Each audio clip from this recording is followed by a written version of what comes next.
In this lesson, we'll focus on removing the crow's feet on the sides of the eyes and address wrinkles on the neck. So let's go ahead and continue on. Alright, so we left off in the previous lesson by basically using our healing brush tool to remove all of these different wrinkles that we had there on the cheeks. So you can already see what a huge difference we've made, and I just love how the healing brush works its magic. It's almost as if they were never there, just in the areas where we remove those wrinkles.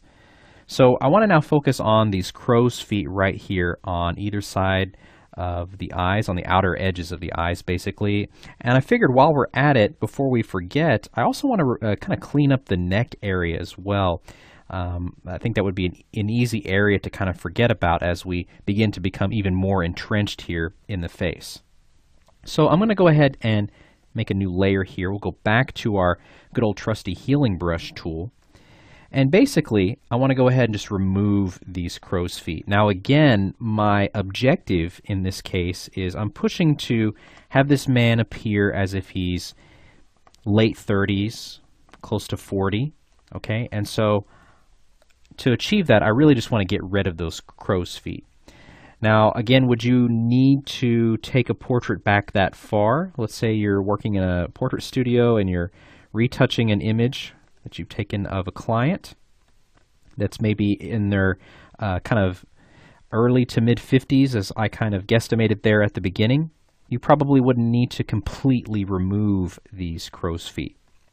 Now, as I mentioned in the previous lesson, you're probably wondering, well, what can I do to just kind of show remnants or just a little bit of those wrinkles? Well, we're going to tackle that in our next lesson when we focus on these bags under the eyes, and then moving on from that, these wrinkles in the forehead, where I don't want to completely remove them because it would feel a little too unnatural. Okay? And so I'll kind of show you how we can do that. We'll be using a layer mask. And so I think especially with the bags under the eyes, that's going to be an important thing. But basically, I'm kind of doing the same thing as we've done over the past couple of lessons using the healing brush tool. And I'm just basically trying to sample as close as I can to these different wrinkles here. Just kind of removing a majority of those crow's feet. So already, if we kind of zoom out here, again, you want to kind of zoom out and make comparisons as you go. I think that makes a world of difference. Just getting rid of those creases right there really just adds to peeling away. We've already peeled away, I'd say, about 5 or 6 years. So if he was like, say, 55, I'd say he's maybe late 40s right now. Okay? So let's kind of go ahead and jump over here to the opposite side, still on this same layer here, and just kind of continue on. Just kind of addressing some of these little wrinkles that we have right here, just in the corners, the outer corners of the eyes. And again, the healing brush tool works great because it puts into account just the shadows and the highlights of what you're painting. So just a fantastic tool.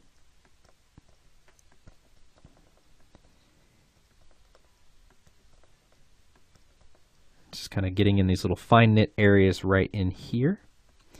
Now areas like this where you got some of this black kind of coming in right there, you might want to go ahead and use the clone stamp, okay, to kind of clone in some of that. Again, you're kind of getting up to kind of an edge, and the healing brush tool doesn't perform as effectively when you get up to kind of very defined edges. All right, and kind of zooming out there. Let's have a look and see what we got. All right, very nice. Let's go ahead and make another layer. And again, I'll be titling those layers accordingly in between lessons. We'll kind of focus now on the neck. I just want to kind of clean up these wrinkles on the neck. I don't want to forget about the neck, especially if we make this guy look a lot younger in the face. That neck will definitely stand out there at the end. So let's go ahead and just kind of tackle that early on here. So the neck is obviously out of focus. Everything's kind of blurry. So I'm just kind of targeting kind of some of these dark toned areas, kind of dark shadowed areas. And while I'm at it, I'm also just kind of cleaning up some of these little kind of spots.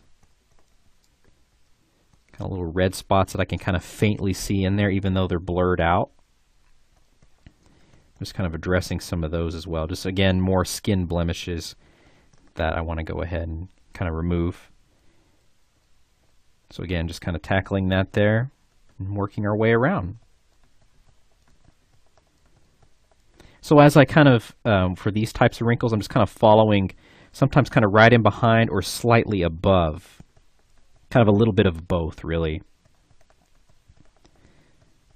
as I kind of heal that information.